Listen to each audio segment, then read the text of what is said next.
security என்னைக்கு manage சரி.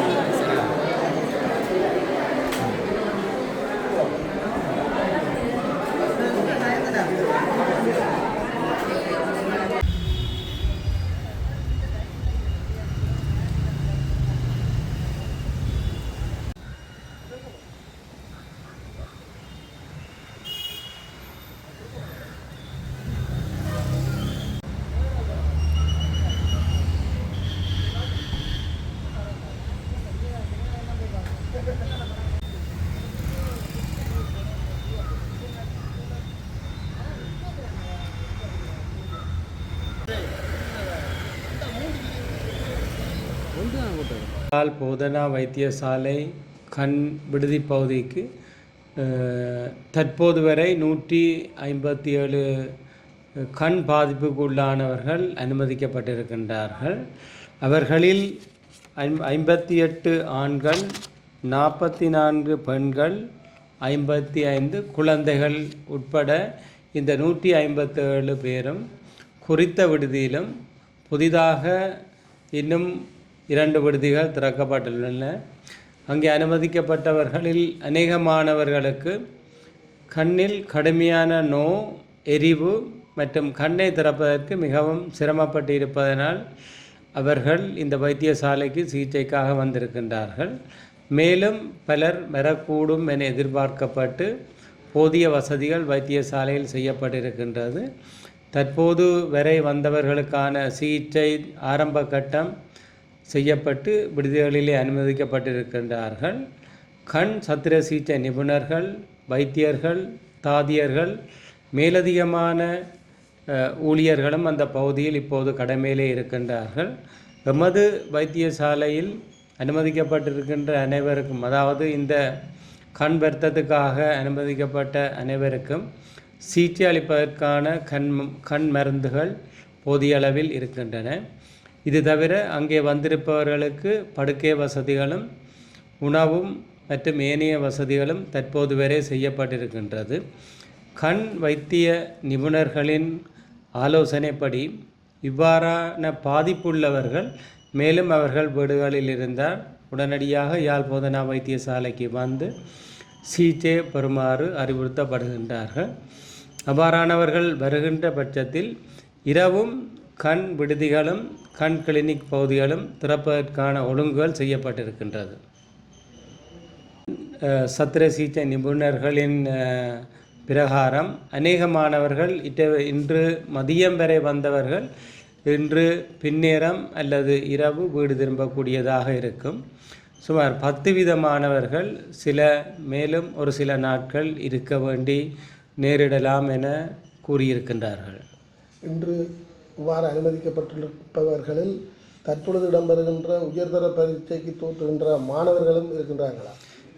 ஆம், 2 மாணவர்களுக்கு சிகிச்சை அளிக்கப்பட்டு அவர்கள் இன்று மதியம், அதாவது 2 மணி பரீட்சைக்காக இருவர்கள் விடுதிகளிலிருந்து வெளியேறிவிட்டார்கள்.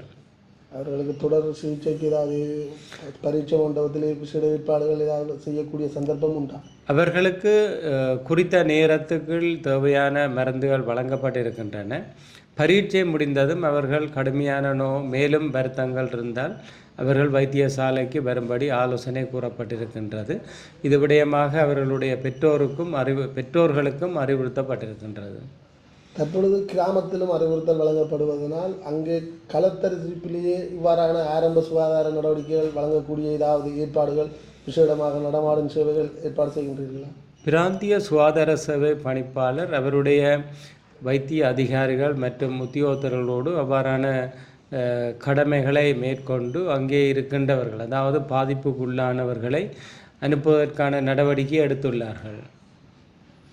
சக்தி பூர்வத்துக்கு அப்பால் மேற்கொள்ளப்படுகின்ற சில சம்பவங்கள் தொடர்ச்சியாக இடம்பெறுவதே இவ்வாறான வீண் விரயத்தை அல்லது வீணான ஒரு அசம்பாவிதங்களை ஏற்படுத்துவது தொடர்பில் கிராம மட்டத்தில் ஏனைய அமைப்புகளோடு சேர்த்து என்ன நடவடிக்கையை மேற்கொள்ளலாம் என்று எதிர்பார்க்கிறீர்கள் அல்லது ஏதாவது முன்னேற்பாடுகள் உண்டா? நிச்சயமாக சுகாதார அமைச்சு ஏற்கனவே இது பற்றிய ஒரு அறிக்கையை சமர்ப்பித்திருக்கின்றது. குறிப்பாக இந்த லேசர் லைட் பாவிக்க தடையை செய்துள்ளது. அதாவது பாவிக்க வேண்டாம் என அறிவுரை வழங்கியுள்ளது. இருப்பினும் எமது பகுதிகளில் அதனுடைய கட்டுப்பாடுகள் மிகவும் குறைவாக இருக்கின்றது. ஆகவே ஆலயங்களுக்கு பொறுப்பானவர்கள், ஆலயங்களிலே நடத்துகின்றவர்கள், பொதுமக்கள் பெருமளவில் கூடுவதனால் நெரிசல்கள் மற்றும் இவ்வாறு அதிகளவில் வெடிகளை பாவிப்பது, தேவையற்ற ஒளிகளை அதிகளவில் பாவிப்பது அவர்களுக்கு கண் ஆபத்து மாத்திரமல்ல, இதுபோன்ற ஏனைய ஆபத்துகளும் ஏற்பட வாய்ப்பு இருக்கின்றது. குறிப்பாக சமூக ஊடகங்கள் இருக்கின்றபடியினால் அதிகளவில் ஒரு செய்தி ஒன்றை பிரசுரிக்கின்ற போது மக்கள் ஆர்வத்தோடு அப்பகுதிக்கு செல்வதனால் நெரிசல்களினால் சிக்கி பல்வேறு விதமான சுகாதார கேடுகள் ஏற்படலாம். ஆகவே ஆலயங்கள் உண்மையில் எங்களுடைய அறிவுறுத்தல் அல்லது எங்களுடைய ஆலோசனையின்படி அது மிகவும் பக்திபூர்வமாக இருக்க வேண்டும். தேவையற்ற நிகழ்வுகளை நிச்சயமாக தவிர்க்க வேண்டும். இது ஒரு பக்கம் பொதுமக்களுக்கு பெரும் சுகாதார அசௌகரியங்களை ஏற்படுத்துகின்ற போது பொருளாதாரத்திலும் பெரும் அதாவது பெருமளவில் நிதி மற்றும் பொருள் செலவு ஏற்படுகின்றவற்றை தவிர்க்கலாம் பொதுமக்கள்.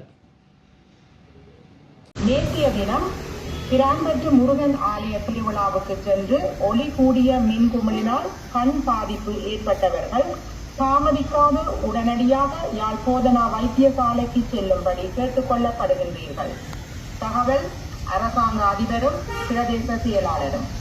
அன்பான எமது மக்களே, நேற்றைய தினம் பிரான்பற்று முருகன் ஆலயத்தில் நடைபெற்ற திருவிழாவில் கலந்து கொண்ட பலர் பாதிக்கப்பட்டு யாழ் போதனா வைத்தியசாலையிலும் மானிப்பாய் வைத்தியசாலையிலும் அனுமதிக்கப்பட்டுள்ளனர். இவ்விழாவில் கலந்து கொண்டவர்களில் கண் பார்வை பிரச்சனை உடையவர்கள் உடனடியாக யாழ் போதனா வைத்தியசாலை கண் சிகிச்சை பிரிவிற்கு சென்று உங்கள் கண் பார்வையை பரிசீலிக்க ஒழுங்குகள் மேற்கொள்ளப்பட்டுள்ளது.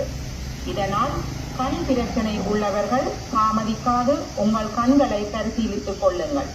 தகவல் பிராந்திய சுகாதார சேவைகள் பணிமனை, யாழ்ப்பாணம்.